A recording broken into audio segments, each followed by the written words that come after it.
Hi, Joe Bonnier for FastPitchPower.com and Empower Athletic Development. In this video, I want to identify 3 critical phases or instances during the windmill softball pitching delivery for strength coaches to be aware of and to understand in order to communicate the benefits of their training programs in softball terms, to their athletes. It's also important for athletes, parents, coaches, pitching instructors to understand that if you walk into my gym, I'm not going to communicate the benefits of my program in textbook terms, in science terms. I'm not going to talk about energy systems development or hip extension or thoracic mobility because you don't know what that is. You don't understand that. Okay? If you walk into my gym and you're a pitching instructor and you say, well, my athlete's really having problems with her drive-through phase and she's having problems commanding end-game mechanics, and I don't have any softball experience, I don't know what that means. Look, as convenient as it is to have something like Fast Pitch Power and with all the information there is out there, the truth is there aren't a lot of coaches, strength and conditioning or fitness trainers with legit softball experience. So it's very important that you find a reputable trainer who's worked with athletes in your area, okay? And you go into that conversation appreciating that you need to come to a common language. And for strength and conditioning coaches, it's important that you try as best to communicate the benefits of your program in softball terms, okay? As little as you have. All right, or relate it to at least the general capacities that you think they need to work on. Hopefully, from this video, from here on out, we can come to a common language.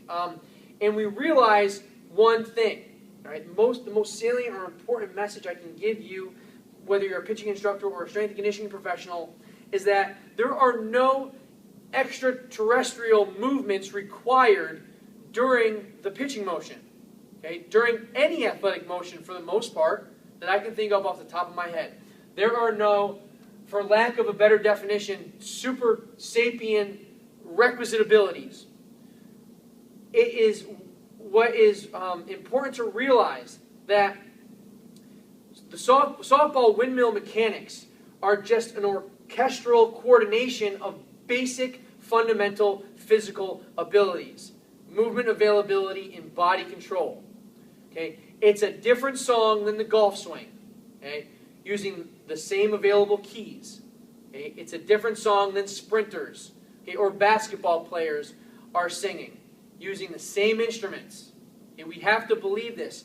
Once we get on that page, you as the parent or athlete will begin to see how basic old school quality training, quality supervised training can benefit your softball athlete.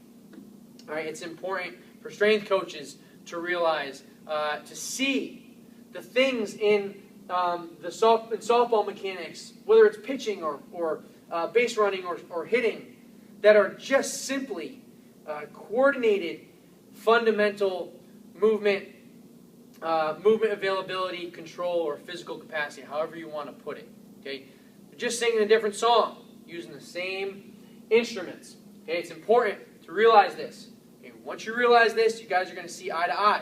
You're going to have better relationships between pitching instructors, coaches, parents, and athletes. Okay? I can change an athlete's attitude or a parent's attitude of one exercise by simply redefining it in softball terms. Okay? I don't have to be softball specific. Okay? I just need to speak the right language. Goal of this video is to begin to build that momentum. Okay? Going over 3 critical instances strength and conditioning coaches can really benefit softball pitchers. All right, let's get to them.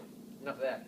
First one, the first instance, the initial drive or acceleration away from the pitching rubber. Coach Phil and Carly might refer to this as the drive-through phase. Pretty much this is acceleration of the pitcher, propelling their body away from the pitching rubber toward home plate. Second instance is initiation of tracking turning. After or preceding that initial acceleration, linear acceleration toward home plate, the pitcher has to turn toward third base in order to give their arm a runway to deliver the softball. I don't do this. Right? I have to turn my body to give my arm a runway to deliver the softball. These elementary descriptions are for fitness trainers and non-softball people. Okay? So pardon my superficial mechanics and elementary descriptions. Okay? It's to bring everybody on board. Last phase that we can really help our athletes is stability of the stride leg once it contacts the ground all the way through release. This is not synonymous with lead leg strength, okay? Not just stopping ability. It's the ability to stop, okay? Because there is a substantial amount of the windmill delivery that occurs after stride foot contact. Right? So I don't just need stopping strength on this lead leg. A lot of things have to happen after the foot hits the ground. Right? My body moves into the leg and my pelvis rotates on top of the leg. For strength coaches or even physical therapists who are watching, okay, the lead hip adducts and internally rotates. That lead hip needs to permit and control hip adduction. It's just a movement of the hip. That's a technical term. All right, for softball people, and internal rotation, the pelvis, okay, rotating into the lead hip. Let's quickly go over some requisite capacities. So if you want to look back in other videos and see how those videos are going to benefit these phases, you can, because pretty much all the information that supports these three phases, or the information that I should say corresponds with improving these three phases, is on fastpitchpower.com somewhere. Right? And I only have one video a week, so there's not many videos there, all right, to sort through. Okay, drive away from the pitching rubber. How are we going to help our athletes out? Obviously, we need to become more explosive and ferocious away from the pitching rubber. Okay, need better leg strength, power, all right, and the requisite movement availability. Okay, I need full extension out of that hip. Okay, the hip needs to extend fully. I need to prevent extension through my core, my torso. Okay, so I only get it through my hip. Two things here. We obviously want to protect the lower back. Okay, if I extend through my lower back, I stay forward throughout the entire delivery. Pitching people, softball people know this is not good. Okay, I need to get my hips out in front of me. Maintain good. This is core stability. This alignment, head, shoulders, lower core. That's the definition, the operating definition, the physical demonstration of core stability throughout an athletic movement. That alignment, right? Coach Phil, Carly refer to this as vertical stacking. Okay, broken, okay, vertically stacked. Okay, broken and extended, stable and vertically stacked, and it all comes from the hip. The ability to extend fully through my hip. I am not leaning back here through my spine. Okay? I am ferociously extending, pushing away from the pitching rubber to get my hips out in front of me, to put my body in the best position to gain as much velocity as possible, and put my body in the best position to command the mechanics that follow that initial drive-through phase, which leads me into my next point, the initiation of tracking and turning. If I'm broken, extended, and my head's forward, my arm's here, how well can I turn through my spine, right, to get my body in a good position to deliver the ball? What happens here? I'm already extended, I lean back more through my back, right? Back pain, back pain. If your athletes have back pain, they probably have an issue controlling extension through their core, and it might not be core strength, it might be locked up hips, because I can't even get in this position, so I just stay extended. Now once I'm here, to begin that turn, I'm going to give you a view here. To begin that turn, I just extend more. If I'm extended and stacked, I just turn this way. I don't have to lean back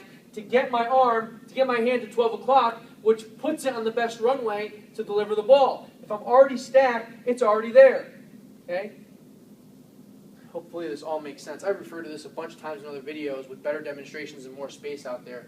Again, but I hope this is making sense. So, ferocious hip extension extension away from the pitching rubber, good control of extension in the core to remain vertically stacked, and to allow us to get to this phase, which is going to involve a few capacities. Right? Obviously, thoracic mobility, to turn, to separate while my hips complete their extension, or my lower trunk completes its extension or acceleration away from the pitching rubber, putting my body in the best position to deliver the pitch.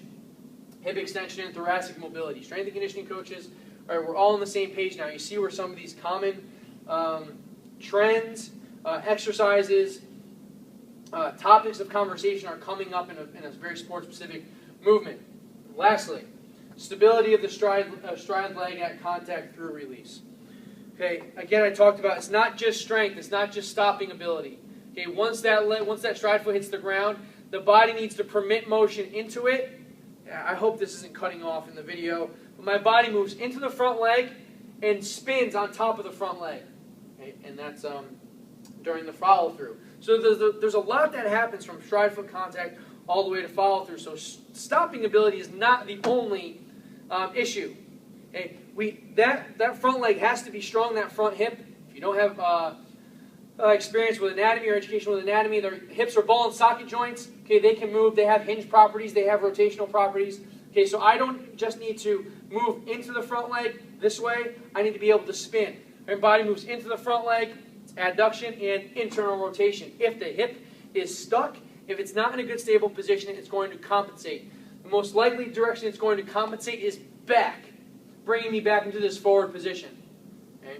I've never pitched a softball in my life, but Phil and Carly can tell you what bad things happen when I'm forward and my butt is out in this position. And you look at a lot of young pitchers, they end up in that position. Right? It might be a strength issue. It's more likely a stability issue, which is really not just strength. It's permission of movement. So can I even do this? Can I even move into the front leg and rotate and stay tall or finish tall? All right, but can I do that at full speed or game speed, which requires a whole bunch of strength? So stopping ability and then control.